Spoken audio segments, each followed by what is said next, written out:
Hello everyone. आज हम समझेंगे शुक्र नीति के बारे में। शुक्र नीति दी गई थी शुक्राचार्य के द्वारा। शुक्राचार्य बेटे थे ऋषि भृगु और माता ऊष्ना के।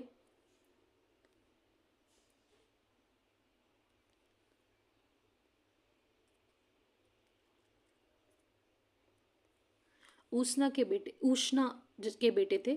शुक्र एक प्लैनेट को रिप्रेजेंट करता है। शुक्र एक ग्रह को रिप्रेजेंट करता है जो कि फेमिनाइन नेचर दिखाता है। और ये ब्राह्मण्स में आप देखोगे बहुत सारे ग्रहों को बहुत इंपॉर्टेंस दी जाती है।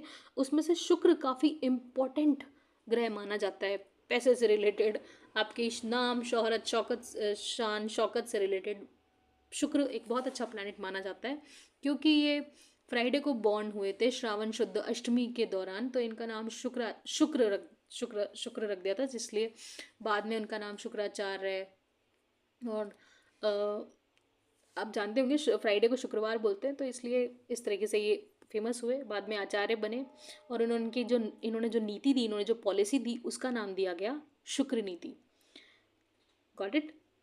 तो बेसिकली हम देखते हैं कि इन्होंने बहुत कठोर तपस्या की थी शिव जी की तपस्या करने के बाद इनको एक संजीवनी मंत्र मिला था कि ये मरे हुए लोगों को वापस जिंदा कर सकते हैं।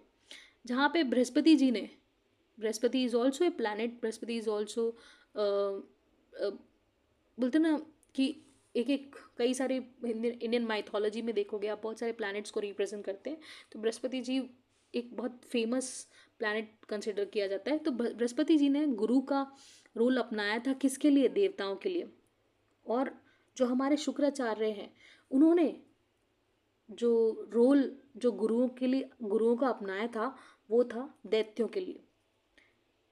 ठीक है, यानी कि ये एक टीचर थे किसके? दैत्यों के। और इन्होंने बहुत सारी जगहों पे बहुत सारी टाइम अपने इस संजीवनी पावर से कई सारे असुरों को, जो कि उनको जीवित भी किया है। ठीक है, तो इनके द्वारा जो प्रतिपादित की गई नीति पॉलिसी, उसको बोला गया शुक्र नीति। शुक्र नीति इन्होंने वही, जैसे कि मनु के अर्थशास्त्र और मनुस्मृति और कौटिल्य के अर्थशास्त्र में बताई गई थी, उसी प्रकार से ये भी एक इम्पॉर्टेंट नीति मानी जाती है। हम स्टेट क्राफ्ट में पढ़ते हैं कि किस प्रकार से राज्य को कौशल तरीके से चलाया जाएगा, क्या नीति फॉलो की जाएगी, ये सारी चीज़ें हम इसके अंदर देखते हैं। इंडियन माइथोलॉजी में इनको यानी कि शुक्र आचार्य को बहुत सारी, बिकॉज ही इज ये एक साधु थे, इंडियन साधु सेज जिसको बोलते हैं हम इंग्लिश में, सेज थे, फिलोसोफर थे। इनकी कॉन्ट्रीब्यूशंस एस्ट्रोलॉजी में भी थी, क्योंकि मैंने बताया ना एक शुक्र एक प्लैनेट है। ठीक है, और इनके कनेक्शंस थे असुरों के साथ। आप कभी इंडियन माइथोलॉजी को पढ़ेंगे तो आप जानेंगे, अगर आपका शुक्र अच्छा नहीं है तो आप बहुत गलत चीज़ों में चले जाएंगे। तो लेट इट बी, अभी हम उसमें नहीं जाते हैं। तो इनकी जो नॉलेज थी, इन्होंने बहुत सारे एकेडमिक डिसिप्लिन में अपनी नॉलेज इकट्ठी करी, जैसे कि पॉलिटिक्स, एस्ट्रोलॉजी, मेडिसिन। पॉलिटिक्स मतलब राजनीति, मेडिसिन यानी कि मेडिसिन मतलब कि स्वास्थ्य में अपनी, साथ ही साथ फिलॉसफी यानी कि दर्शन शास्त्र, इन सारी एस्ट्रोलॉजी, इन सब में इन्होंने अपनी एकेडमिक डिसिप्लिन को स्ट्रॉन्ग किया। वहीं पर ही हम देखते हैं कि शुक्र नीति जो इनके द्वारा दी गई थी, शुक्र नीति उन्होंने प्रतिपादित की, जो कि समझाती है, ये साइंस विज्ञान बताती है किसका? कि डिप्लोमेसी, किस प्रकार से आप रिलेशंस मेंटेन करोगे, किस प्रकार का आपका नैतिक कर्तव्य रहेगा, किस प्रकार से आप राज्य को चलाओगे, किस प्रकार से आपके मॉरल स्टैंडर्ड्स होंगे, आपके नैतिक बोलते ना आचरण होंगे। इनकी जो पॉलिसीज, इनके प्रिंसिपल्स गाइड करती है बहुत सारे इश्यूज पे, जैसे कि वॉर के टाइम पे आप टैक्सेशन क्या पद्धति रखने वाले हो, जस्टिस आपकी कैसे होने वाली है, जस्टिस मतलब न्याय आपका कैसे होने वाला है, आप फेयर जस्टिस करोगे कि नहीं करोगे, उस हिसाब से इन्होंने अपनी चीज़ें एक्सप्लेन की। जिस प्रकार से हमने देखा था मनुस्मृति और अर्थशास्त्र में भी यही सारी चीज़ें एक्सप्लेन की गई कि सबने अपने अपने हिसाब से बताया है, एक्सप्लेन किया है कि क्या होता है राज्य, राज्य का संचालन कैसे होना चाहिए, राज्य की उत्पत्ति कैसे हुई, ये सारी चीज़ें भी एक्सप्लेन करी गई है। हम देखते हैं कि function of conception of state, तो हम ये पाएंगे कि कंसेप्शन ऑफ स्टेट में बिल्कुल सिमिलर है कि जिस प्रकार से हमने मनुस्मृति में भी देखा और अर्थशास्त्र में भी देखा कि बॉडी को रिप्रेजेंट किया गया है एक स्टेट के द्वारा, एक स्टेट को दर्शाया गया है कि हमारी बॉडी जो है वो एक स्टेट को दर्शा रही है और उसके हर एक पार्ट्स किसी ना किसी अंग को दर्शा रहे हैं, ठीक है। वही चीज़ इन्होंने भी लिए, ठीक है। पहले लिए सॉवरेन, सॉवरेन मतलब संप्रभु, उनको बोला है स्वामी, और वही स्वामी कौन होता है, हमने पहले वाली उसमें भी देखी थी, किंग और रूलर, वो क्या होता है, सर्वेंट ऑफ पीपल, यानी कि लोगों का सेवक होता है और वो लोगों से शक्ति प्राप्त करता है उनके कल्याण के लिए, ठीक है। और इसकी क्या जिम्मेदारी होती है, इसकी बेसिकली दो जिम्मेदारी होती है, एक तो वो वेलफेयर प्रोवाइड करे और जो लोग गलत कर रहे हैं, राज्य के खिलाफ गलत चीज़ों में इन्वॉल्व हो रहे हैं, उनको पनिशमेंट दे, ठीक है। ये इसकी जिम्मेदारियां होती हैं। नेक्स्ट हमारा दूसरा सप्तांग थ्योरी में आता है मिनिस्टर, अमात्य।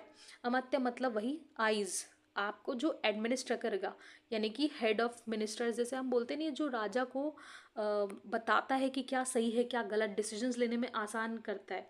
सिविल सर्विस यानी कि सचिव, डे टू डे एडमिनिस्ट्रेशन में आप देखोगे मंत्री काम नहीं करता, मंत्री से ज़्यादा काम कौन करता है, सेक्रेटरी लोग करते हैं, वही सारे सचिव। नेक्स्ट है आर्मी यानी कि दंड, ये किसको रिप्रेजेंट करता है, माइंड, मिलिट्री। इससे क्या होगा, इससे भाई हम अपनी राज्य को और ज़्यादा स्ट्रॉन्ग बना पाएंगे कोई बाहरी आक्रमण से। अगर ये वीक है तो हम अपने राज्य को किसी भी प्रकार से बचा नहीं सकते बाहरी आक्रमण से। नेक्स्ट आता है आपका फोर्ट यानी कि दुर्ग, एक आपका इंफ्रास्ट्रक्चर, ताकि आप बाहरी आक्रमणों से बचेंगे। नेक्स्ट है कोष यानी कि आप जो रिप्रेजेंट करता है माउथ के थ्रू, फाइनेंसेस। और आपको पता ही है बिना पैसे के तो कुछ भी नहीं होता, तो पैसे की रिक्वायरमेंट हमारी कौन पूरी करेगा, फाइनेंसेस, एक सेकेंड, फाइनेंसेस। और लास्ट आता है हमारे फ्रेंड्स, हम किस प्रकार से अपनी सिक्योरिटी अच्छे स्ट्रॉन्ग लोगों के साथ दोस्ती करके और स्ट्रॉन्ग रिसोर्सेज वाले लोगों के साथ दोस्ती करके हम किस प्रकार से अपनी स्टेट की ताकत को बढ़ा सकते हैं। तो ये हमारे एक 7 जो सप्तांग थ्योरी थी, 7 अंगों की राज्य की, वो डिस्क्राइब की कि हर एक अंग एक राज्य को रिप्रेजेंट करता है। अब हम थोड़ा सा उसके फंक्शंस के बारे में जान लेते हैं जो कि स्टेट के हैं। देखो पहला है इसके एथिकल फाउंडेशन, जो एथिकल फाउंडेशन मतलब जैसे मैंने बताया कि राजा, यानी कि राजा एक स्टेट को रिप्रेजेंट कर रहा है, राजा का क्या काम होगा कि वो मोरालिटी यानी कि नैतिकता को भी मेंटेन करेगा, साथ ही साथ पावर यानी कि अगर कोई गलत कर रहा है तो उसको दंड देने की भी प्रावधान वो करेगा राज्य के नाम पे, ठीक है। तो पॉलिटिकल पावर जो होगी यानी कि राजनीतिक जो शक्ति होगी वो बेसिकली आपको मॉरली कंट्रोल करने के लिए यूज की जाएगी। जोड़ देता है, देखो आपने पहले कोई भी नीति शास्त्र मनुस्मृति पढ़ ली या फिर कौटिल्य का अर्थशास्त्र पढ़ लिया, बेसिकली किस पे ध्यान जोड़ दिया जा रहा है कि भाई आप अपनी ड्यूटी कर रहे हो, मतलब आप अपना धर्म पूरा कर रहे हो। तो किंग की प्राइमरी ड्यूटी क्या होती है कि वो धर्म को ऊपर रखे, ड्यूटीज सोशल ऑर्डर को ऊपर रखे, नैतिकता को यानी कि सामाजिक व्यवस्था को ऊपर रखे, नैतिकता को ऊपर रखे, ठीक है। और सब्जेक्ट्स यानी कि लोगों को बाहरी आक्रमण से बचाए और उनको बोले कि यू शुड ऑल्सो, आपको भी अपनी कर्तव्यों का पालन करना चाहिए। Next welfare of the people, राज्य का एक कर्तव्य है कि वो लोगों की कल्याण को प्रमोट करे, ठीक है, उन्हें प्रोटेक्ट करे, उनको उनको हेल्प करे, ठीक है। ये सारी और ये सब किसके थ्रू हो रहा है, राज्य के थ्रू, ठीक है। नो आर्बिट्री रूल, रूलर मतलब ऐसा नहीं है कि आप रूल कर रहे हो और आप में कोई मॉरल क्वालिटी नहीं है, आपके अंदर नैतिकता होनी चाहिए, तभी तो आप अच्छे से न्याय कर पाओगे, जस्ट बोलते हैं ना, जस्ट जस्ट जस्टली रूल कर पाओगे। तो अगर राजा ही निरंकुश है तो वो किस प्रकार से लोगों को खुश रख पाएगा, ठीक है। तो ये सारे जो पॉइंट्स हैं ये हमको राज्य की फंक्शंस बताते हैं कि राज्य को ये सब चीज़ें करनी ही पड़ेंगी। और प्रोटो डेमोक्रेटिक आइडियाज़ मतलब कि राजा एक तरह से जो भी डिसीजंस लेगा वो किसके थ्रू लेगा, वो काउंसिल्स के थ्रू लेगा और उसके जो राज्य के लोग हैं उनके थ्रू लेगा, यानी कि लेगा तो राजा ही डिसीजन, पर प्रोटो डेमोक्रेटिक मतलब कि आपके जो डिसीजंस लिए जाएंगे वो पूरी तरीके से डेमोक्रेटिक नहीं होंगे कि लोगों ने जो बोल दिया, बट स्वयं से लेगा। पर डिसीजंस में हेल्प करने वाले कौन होंगे? उसके काउंसिल, काउंसिल के लोग कौन होंगे? वही जो राज्य में रहने वालों में से हैं, जो टॉप मोस्ट चुने गए हैं, ठीक है, वो उनके थ्रू वो अपने डिसीजंस लेगा, ठीक है। ये हो गए। आगे हम बात करते हैं फंक्शंस की। वही हमने जो छोटी छोटे पॉइंट्स में बात की कि मोरालिटी बनाए रखने की, यानी कि नैतिकता बनाए रखने की जिम्मेदारी किसकी है?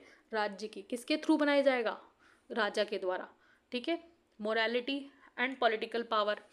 मोरालिटी यानी कि वही पॉलिटिकल पावर को मेंटेन करना है, और नैतिकता को यानी कि राजनीतिक शक्ति को भी हैंडल करना है, और नैतिकता को भी हैंडल करना है। नेक्स्ट, एक सेकेंड, नेक्स्ट हम देखते हैं कि प्राइमरी स्टेट के गोल्स क्या होंगे? कि प्रोटेक्शन करना, लोगों की रक्षा करना, उनको कल्याण प्रोवाइड करवाना और शांति बनाए रखना, ये इसके प्राइमरी गोल्स होने चाहिए, ठीक है। ये फंक्शंस है सारे जो राज्य करेगा। राज्य के कर्तव्य क्या हैं? जो रूलर होगा यानी कि किंग होगा, वो हर प्रकार से लोगों के ध्यान में रखते हुए रूल्स रेगुलेशंस बनाएगा, चाहे वो आर्थिक हो, सामाजिक हो, या फिर राजनीतिक हो। कोई सी भी गतिविधियों के अगर वो रूल्स निर्माण कर रहा है या चला रहा है शासन को, वो ध्यान में रखते हुए कि लोगों का कल्याण होना चाहिए, ठीक है। अभी हमने बात की कि राजा के ना दो क्वालिटीज होती है, दो चीज़ों पे उसको काम करना ही पड़ेगा, एक तो प्रोटेक्शन और एक पनिशमेंट। प्रोटेक्शन, सेफ गार्ड, यानी कि जो उसके राज्य के मेंबर्स हैं, जो उसके सब्जेक्ट हैं, उनको वो बाहरी आक्रमण से और भुखमरी, खाने पीने, मतलब ये सब चीज़ें हैं, ये सब ये जो पॉइंट्स हैं कि नेगेटिव पॉइंट जो भी राज्य में होते हैं, उनके खिलाफ भी उनको प्रोटेक्ट करेगा। अ, ऐसा नहीं है कि बस बाहरी आक्रमण से, इन सब के थ्रू भी ये प्रोटेक्ट करेगा। नेक्स्ट हम देखते हैं economic duties and ethics. State is सारी, मतलब जो भी आप, राजा ऐसा नहीं होना चाहिए कि लालची किस्म का इंसान हो। राजा की लोगों से टैक्स ले रहा है और फिर उनको लोगों से टैक्स टैक्स लेके और अपनी जेबें भर रहा है, ऐसा नहीं होना चाहिए। वो इकोनॉमी चलाने के लिए, देश को अच्छे से चलाने के लिए वो लोगों से टैक्स ले, और अगर वो लोगों से टैक्स लेगा तो वो एक तरह से लूट मचा रहा है, ठीक है। एडमिनिस्ट्रेशन एंड काउंसिल, जो किंग होगा उसका कैरेक्टर अच्छा होना चाहिए, मतलब किंग की वो अच्छी एडवाइस करे, हाई कैरेक्टर होना चाहिए उसका, मॉरल, क्योंकि अगर तभी तो वो मॉरल ड्यूटी निभा पाएगा जब वो खुद मॉरली रूल करेगा, ठीक है। उसके कैरेक्टर अच्छा होना चाहिए, तभी तो लोगों का कैरेक्टर अच्छा कर पाएगा, ठीक है। ये बेसिकली। नेक्स्ट है core principles of state craft. वही सारी चीज़ें जो हमने ऊपर बात की कि धर्म अधर्म पे बात होगी, क्या सही है क्या गलत, उसका न्याय हमारा राजा करेगा। गलत हो रहा है तो उसको पनिश करेगा, अधर्म हो रहा है तो उसको पनिश करेगा, क्योंकि राज्य का एकमात्र फंक्शन, एकमात्र मेन इंपॉर्टेंट रोल है कि उसको धर्म को मेंटेन करना है, ठीक है। प्रोटेक्टर एंड मॉरल गाइड, यानी कि रक्षक होगा और नैतिक जो आपको गाइडेंस देने वाला होगा, नैतिकता जो आपको दिखाएगा कि दिस इज़ राइट, ठीक है। वो सारी चीज़ें राजा के थ्रू होंगी, और किया किस में जाएगा? राज्य में राजा के द्वारा किया जाएगा, ठीक है। दो हमने बात की ना, टू ड्यूटीज ऑफ किंग, ये, ठीक है। और ये सारा हिंदी में भी लिखा हुआ है, अगर ये आप देखना चाहो तो वही चीज़ें हिंदी में भी लिखी हुई है, बेसिकली सिमिलर ही है। हम देखें तो बहुत ज़्यादा सिमिलर है कि एक तो धर्म को प्रोटेक्ट करना है, मॉरल ड्यूटीज़, लोगों का कल्याण करना है, उनकी रक्षा करनी है, ये राज्य का कर्तव्य होना चाहिए। और मैंने बताया कि शुक्राचार्य शुक्रवार के दिन पैदा हुए थे, और इनके पिताजी जो थे ऋषि भृगु, और उष्णा माता इनकी थी, और उनकी ये संतान है। He is the Guru of, ये एक गुरु हैं किनके? दैत्यों के। He is the Guru of demons, ठीक है। ये आप धीरे धीरे आराम से देख लेना। ये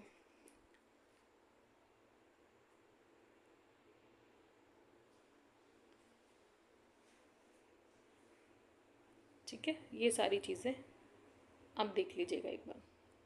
ये हिंदी में भी वही सारी चीज़ें लिखी हुई है जो ऊपर है।